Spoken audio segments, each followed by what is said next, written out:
Complexe Omnisport ne raisonne pas comme d'habitude. Pour cause, les gymnastes ont pris possession des lieux. En jeu, une qualification pour les championnats Antilles-Guyane pour les meilleures équipes et les meilleures individualités. C'était une compétition en équipe, donc on n'avait pas droit à l'erreur. Donc une équipe, c'est une équipe. Quand il y en a une qui tombe, c'est tout le monde qui prend. Donc il y avait beaucoup de stress. Pour pas nombreuses d'entre elles, mais beaucoup d'entre elles, et c'était la première fois. Après les petites catégories dans la matinée, les plus grandes avaient pris possession des 4 agrès de la gymnastique artistique féminine. Le saut, les barres asymétriques, la poutre et le sol. Tout n'est pas parfait, mais on apprend et le public, très familial, apprécie.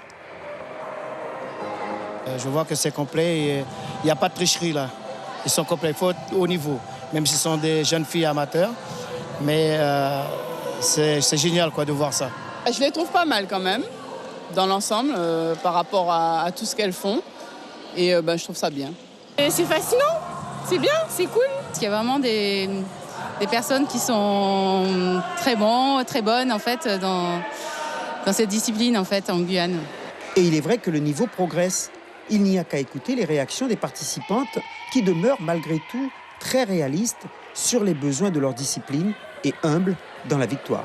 Beaucoup de fierté, parce que j'y suis allée avec beaucoup de pression, mais beaucoup de choses parce que j'espère pouvoir partir après en Martinique. Tu avais peur? Oui, beaucoup. Pourquoi? Je sais pas, on avait des nouvelles concurrentes, nouveau club. Je suis très contente que ça se renouvelle, il y a des belles chorés au sol, ça évolue au niveau des agrès, on a beaucoup plus de juges aussi. C'est une discipline qui prend de l'ampleur en Guyane et je suis très fière que ça évolue comme ça, tout simplement. Les filles de Saint-Laurent certaines ont fait de la gymnastique en France, donc elles ont des techniques meilleures que celles de Kourou. Et puis les filles de Cayenne ont bien évolué aussi. Et nous, on manque d'entraîneurs. Donc c'est vrai que ça serait bien si on puisse évoluer. Le vœu d'Ileana est un cri du cœur pour une discipline qui ne cesse de grandir. Le potentiel est là, il n'attend qu'un coup de pouce pour éclore et décrocher des lauriers. Suivez l'info sur Guyana Première, télé, radio et Internet.